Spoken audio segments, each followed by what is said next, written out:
नमस्कार, मैं सुशील कुमार और आप देखना शुरू कर चुके हैं टाइम्स ऑफ गाजीपुर।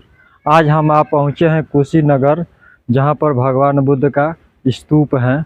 आज मैं स्तूप के बारे में बताऊंगा। मैंने आपको अपने यूट्यूब चैनल को बताने वाला हूं भगवान बुद्ध से जुड़े हुए एक बहुत ही महत्वपूर्ण स्तूप के बारे में। यह उत्तर प्रदेश के कुशीनगर जिला में यह स्तूप पड़ता है। इस स्तूप का नाम है रामाभार स्तूप। इस स्तूप का यह इतिहास है, जब भगवान बुद्ध अपने शरीर को त्याग दिए थे, यानी महापरिनिर्वाण को प्राप्त कर चुके थे, उसके बाद उनके पार्थिव शरीर को यहीं पर चिता लगाया गया था और शरीर को जलाया गया था।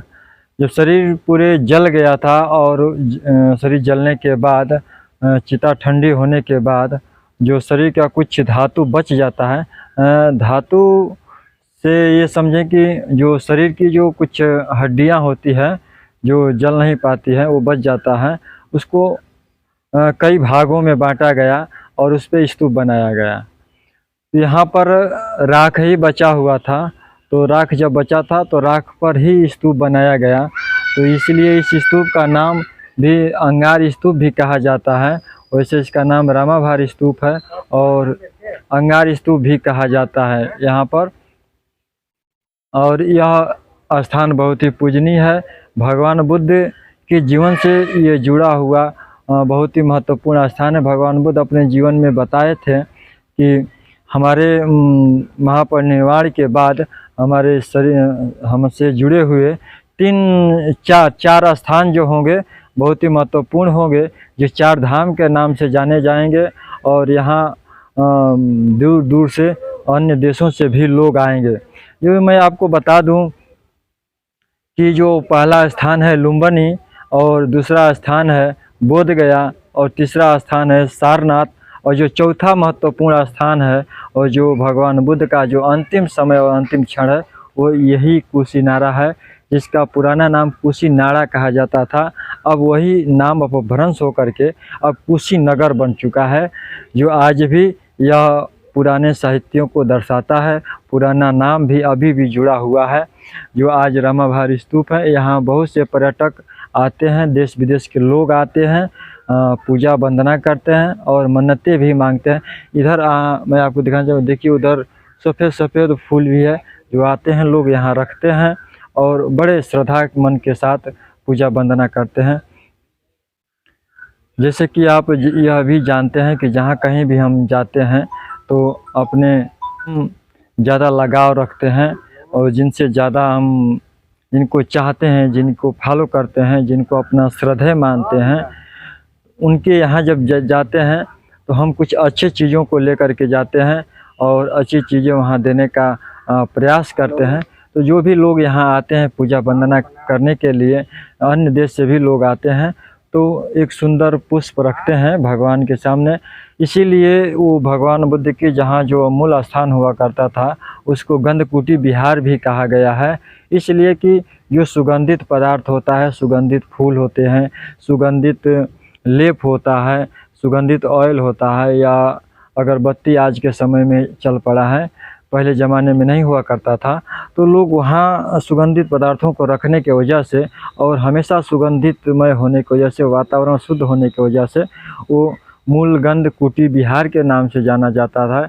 जो कि अभी सारनाथ में जब आप जाएंगे तो मूल गंधकुटी विहार वहाँ पर बना हुआ है, जो बाद में खुदाई के जो वहाँ के खंडहर है वहाँ भी बना है, और बाद में एक नए उसी ढांचे का द्वारा बनाया गया।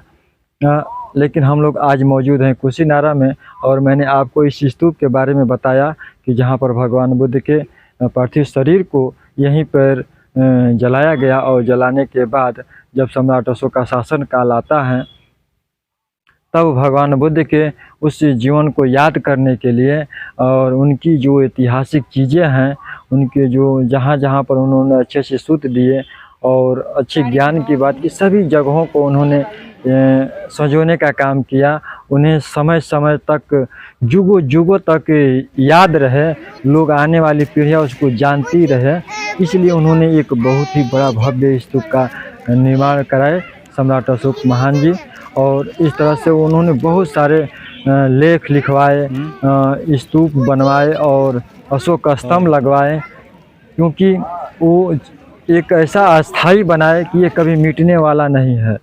ये इतनी बड़ी बातें उन्होंने हजारों साल पहले, यानी 21-2200 साल पहले इतनी बड़ी बातों को सोच लिए कि जो आज की धरोहरें हैं बहुत दिनों तक, युगों युगों तक कैसे सही सलामत रहेगा, ये बड़ी बातें उन्होंने बहुत साल पहले सोच रखे थे और उन्होंने ऐसा किया है।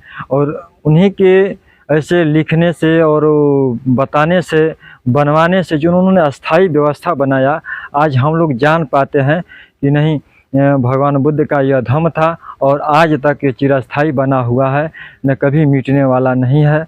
बहुत से लोगों ने इसे मिटाने का प्रयास किया, लेकिन आज भी यह जिंदा है और लोग इसे जान के हम धन्यवाद करते हैं जो अंग्रेजी हुकूमत में जो लोग आए थे, कनिंघम और अलेक्जेंडर, दो अंग्रेज, इन सभी चीज़ों का खुदाई किए। जो चीन के ह्वेनसांग, एक चीनी यात्री थे ह्वेनसांग, जिनकी डायरी विवरण के आधार पर यह रामाभार स्तूप को खोज लिया गया और डायरी में लिखा है कि यहीं पर सम्राट अशोक ने स्तूप बनवाया। तो उसी आधार पर खोजा गया। कनिंघम और अलेक्जेंडर, दो व्यक्तियों ने इस जगह को खोज करके और फिर से एक बार दुनिया के सामने यह महान विभूति भगवान बुद्ध के सूत्रों को और भगवान बुद्ध के जीवन को एक बार फिर से दुनिया के सामने खोल के रख दिए। और आज दुनिया भर के लोग यहाँ आते हैं, मस्त करते हैं। फिलहाल अभी के लिए इतना ही।